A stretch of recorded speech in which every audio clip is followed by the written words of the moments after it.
Bonjour docteur Mohamed Nidri. Oui, bonjour. Du 22 au 26 juin, Marrakech accueille la 52e édition du Festival national des arts populaires. Il s'agit d'un des plus vieux festivals du Maroc. La première édition, c'était en 1960. Est-ce que vous pouvez rappeler à nos auditeurs en quoi consiste ce festival brièvement? Écoutez, c'est un festival qui regroupe des groupes folkloriques qui viennent de toutes les régions du Maroc. En particulier, on peut dire, il regroupe plus de 35 troupes qui viennent de toutes les régions du Maroc. Et en nombre, si vous voulez, d'artistes, il y en aura pour cette édition 670. C'est un festival qui fait connaître un peu les arts populaires marocains au niveau des danses, des chants, des gestuels, etc.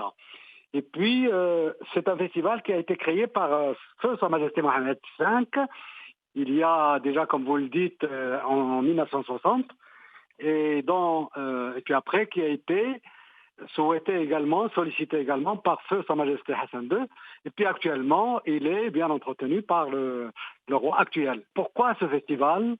C'est un festival donc, qui permet donc à tous les Marocains de venir voir leur patrimoine, leur culture, leur identité, à travers donc ce festival artistique. Et puis, on peut dire également que pour les gens qui viennent voir Marrakech et le Maroc et particulièrement Marrakech à ce moment-là, ça leur permet de découvrir un peu les arts populaires, la culture marocaine. Et justement, elle a été créée pour cela. C'est pour justement faire connaître le patrimoine marocain sur le plan culturel et également le faire durer. Le faire durer parce que justement, le fait d'organiser ce festival, ça permet de pérenniser cet art qui est donc l'art de tous les Marocains. Très bien. J'ai vu que dans la description du festival, il y avait aussi la notion de s'ouvrir sur des troupes plus africaines et européennes afin de consacrer le rôle du festival dans la préservation des arts et du patrimoine culturel populaire. C'est-à-dire que, grossièrement, le festival aussi, il ouvre à tout un tas d'autres traditions qui sont pas uniquement marocaines.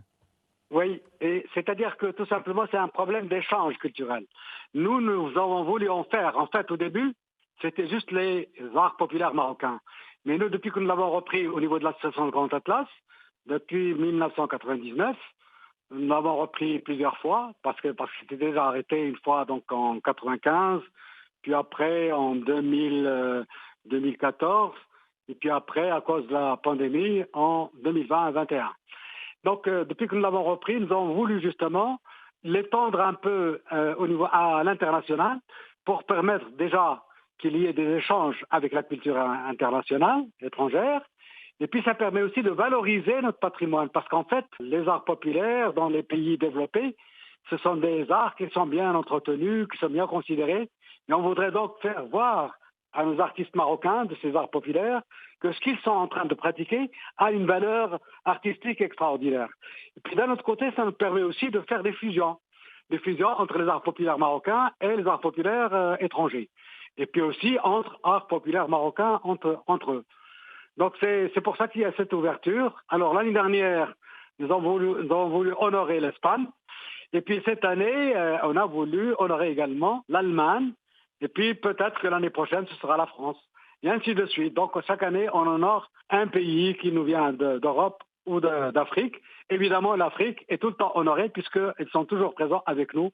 Et cette année, au niveau de l'Afrique, elle est représentée par la RDC, la République démocratique du Congo, et qui est donc représentée par deux troupes. Pour revenir un peu plus spécifiquement sur le déroulement du festival, vous avez évoqué la présence de 670 artistes. Moi, j'ai lu une de vos déclarations que vous aviez faite à la MAP, l'agence de presse marocaine, comme quoi il fallait s'attendre à une participation massive des artistes. Sur le terrain du festival, ça va se traduire comment justement cette participation massive?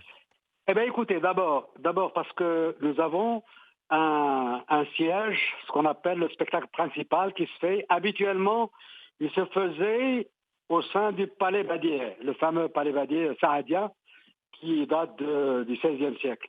Mais malheureusement, cette année, il y a des travaux de restauration, donc nous avons été obligés de déménager le spectacle principal au Théâtre Royal, qui est une scène intéressante. Le théâtre est joli, c'est une scène intéressante, donc on va être obligé de nous y adapter. Bon, Massif, donc il y a déjà ce spectacle principal qui attire beaucoup de monde. Et puis à côté de cela, Et c'est là où tous les arts populaires sont représentés, si vous voulez.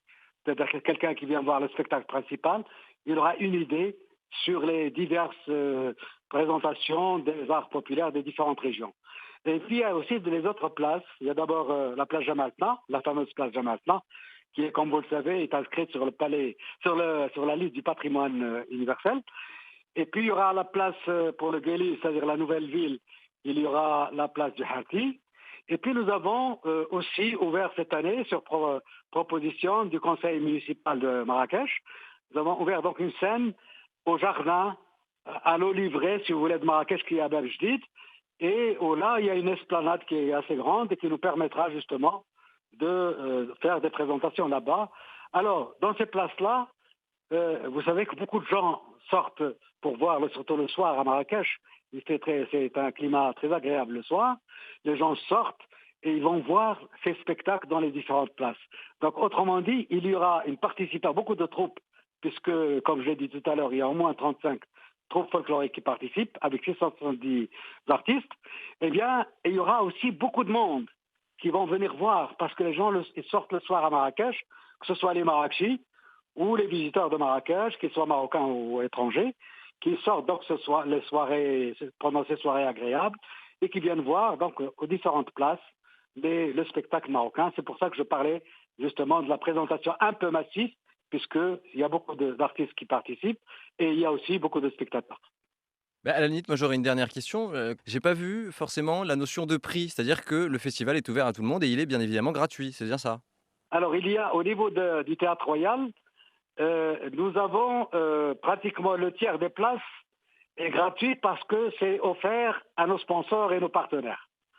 Et puis également, au niveau des places donc publiques, les places debout sont gratuites évidemment. Mais il y a des places assises où les gens payent un prix vraiment symbolique, 30 dirhams, des places à 30 dirhams et des places à 50 dirhams. C'est vraiment des prix symboliques. Mais évidemment, les gens qui ne veulent pas s'asseoir, eh bien, ils peuvent regarder, suivre les spectacles au niveau des places gratuitement. Et c'est toujours mieux de manière d'être debout pour danser, non? Aussi, en plus, même les gens qui sont assis, ils peuvent se lever pour danser, vous voyez. Eh bien écoutez, merci beaucoup, docteur Khalid Idriss, ce sera le mot de la fin. Merci d'avoir pris le temps de répondre à nos questions et je vous souhaite une très bonne fin de journée. Merci beaucoup et à très bientôt.